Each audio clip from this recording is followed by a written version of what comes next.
Hey everyone, how you doing? My name is Echo. Welcome back today to the first ever snapshot for Minecraft PC 1.12. A lot of these features are also coming to Minecraft Pocket Edition in 1.1. This snapshot is better known as 17W06A.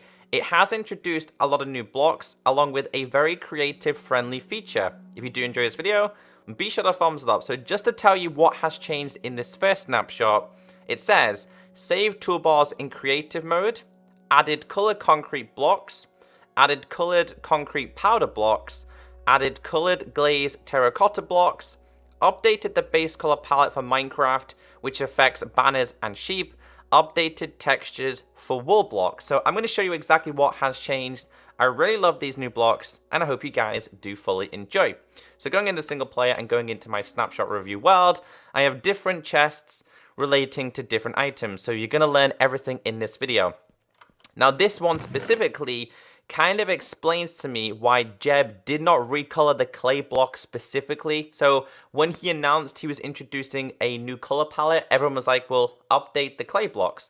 These blocks are like clay, but they're not clay, but they have a better color base. So for example, these are the white concrete blocks. These concrete blocks come in all colors. However, the concrete block has a corresponding block, which is the powder one. Now these act very similar to the way sand and gravel does, meaning that it does have gravity effect, but as soon as these hit water, they instantly turn to a solid block, and that solid block is known as a concrete block. So I do not know how to obtain these just yet in survival. I'm gonna let you guys go on an adventure with that, but let's just grab ourselves a couple of these. I'll also show you guys the color changes as well with the blocks, but let's just grab all these colors and show you exactly what they look like. Now they kind of look like the old style wool colors, if that makes sense. So if I place a couple of these down, they really look like the old style wool, which kind of understands why Jeb has changed the color palette a lot. But these specifically, right, as soon as they hit water, they turn into a solid block. So for example, let's just put ourselves the cyan one. It goes to a solid block, which is the concrete one I showed you in the chest. However, putting this on top, it doesn't do anything. It just stays like like gravity falling. So if I break, it falls like gravity. As soon as it hit water, it's a solid block. And this is for all types of powders. But again, I do not know how to craft them at this current point. Which I think is a pretty cool block. The actual color designs, I mean, I love these. I'll show you just a second. I absolutely love these because they're so bright. They're much better. They're going to be fun for building. So this update, I do not know if it's based for like creative menu or creative builders, but I really love these. Again, they do look like clay blocks. If you guys didn't know that, like if you've never played Minecraft before, and somebody placed the clay blocks next to these blocks, they look exactly the same, but slightly different, if that makes sense. So yeah, that's the new block that has been introduced. We have the concrete blocks and we have the concrete powders. The next blocks I'm sharing with you is something I really never expected to ever be introduced to Minecraft. This is something that you normally see in a Minecraft mod pack, and these are the terracotta blocks. Now they all come in different variations. According to the creative menu, these are decoration blocks, but they all have their own 4x4 radius design, and I'll show you exactly what I mean. I'm going to grab a couple of my favorite designs, and I'm going to show you exactly what I mean by this. So very basically, let me just show you some of the colors. On their own, they're not really impressive, and on their own, they look like something that you probably wouldn't use. But if you are a creative builder, a creative designer, this is something I highly recommend checking out. So on their own, they're not really impressive, but in a 4x4 radius, they are. So for example, 1, 2, 3, and 4. As you guys can see, they all have a 4x4 radius design. This is one of my favorite ones. I'll move to a couple of my favorite ones and show you guys exactly what I mean. And I'm pretty sure they're meant to be like this. Yeah, they are. You can see a square shape there. This one is probably my favorite one. This one, when done correctly, which I'm failing to do, this one produces like a star effect from what I noticed, but this one's a giant pain to get correctly. There we go. Then I'm going to try this way. Nope. This way. Nope. This way. Nope. That way. And then I'm going to try this. Nope. This way. No. I can't get this one correct. What have I messed up here?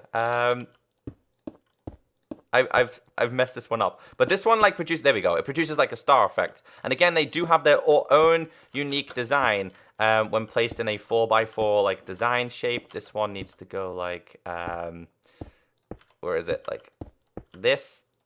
And then, yeah, that was right. Yeah, like that. So yeah, they all have their own design, and I think they're super impressive. I'm going to let you guys go mess around with the next ones. The other change that has happened in this specific snapshot is to do, I broke that by mistake. It's to do with the color palette. And this is what Jeb's been aiming at the past couple of weeks. So you'll see in here we have the range of wool colors. Some of them you'll notice bigger changes than others, and I'm going to show you what I mean. So previously the wool blocks were dull and kind of not so bright. If you go back to an older picture of the wool blocks and come back to this video, you'll see that the white is so improved, so smoother, so slicker. And I'll show you guys like as much colors as I can. So the yellow, I've noticed a massive difference with. The orange, definitely. The red as well. These specific blocks here, there's a whole range of changes that you'll notice with absolutely all the colors. So the wool colors have changed according to what Jeb said. It's also been affected by sheep. And also by, let me show you, what's it called, banners. So banners have also had an improvement. I'll show you some of them. I'm also going to grab myself these because, again, the sheep difference has also been noticed. So they just look a lot brighter overall. They don't look so run down from a brand new banner. So there's changes, but let's grab ourselves a couple of sheep. Let's just dye some of the colors, see if we can notice much difference here. Again, I just grabbed a handful of these. So let's just say you can be this color. We can notice a little bit difference. I don't really notice a huge difference with the sheep, but you do notice a massive difference with the specific wool blocks. Now, the last thing I have to share with you in today's video is this, and this is the saved tools menu. Now, I've already tested this one, but basically, guys, you have 2, 3, 4, all the way down to 9 different slots that you can save for the creative menu in order to do different creative designs. Now, I got really confused with this at start, but I'm going to teach you how this works. So, for example, if you're a redstone builder, you've got a bunch of redstone materials that you like to use. So it says trap chests, levers, these. A lot of the time, you spend time switching specific things. Now, if you hit a specific like key set now, which is Control, and I'm going to hit 2. As you guys can see, it says item toolbar saved, restore with Shift and 2. Now, if I get rid of all my items, everything is gone. If I hit Shift and 2, you can see they've now reappeared. And if I go to the creative menu, you can see here we have different types of presets, and you can constantly change these depending on what you're specifically building. So maybe one specific build, you are actually using a bunch of stone things. So if we grab ourselves some random stone blocks that you're using for your design, some bricks, some bookcases maybe, stone brick, this one. No, I'm not using bookcases, I'm just changing a couple of designs, and maybe you're using a specific color and maybe some snow, just because you're just using it. Again, if you hit Control and 3 or 4 or 5 and 6 or 7 or 8 and 9, it will save the specific preset, but I'm going to save it to 3, all right? And then I'm going to, again, get rid of all the items I've collected, which means, oh no, I've lost my items. Hit Shift, hit 3, they return back to building. A creative feature that a lot of people have asked Jeb for. So in today's video, we have the concrete powder, the concrete blocks, we have the new terracotta designs, improved wall, improved banners, sheep colors, and of course the creative menu. I'm hoping you guys have enjoyed this. If you have, be sure to thumbs it up. 1.12 is in development. The first snapshot is here. Kind of curious as to what else they're going to introduce to this update. Take care, stay beautiful, and I'll catch you next time. Bye!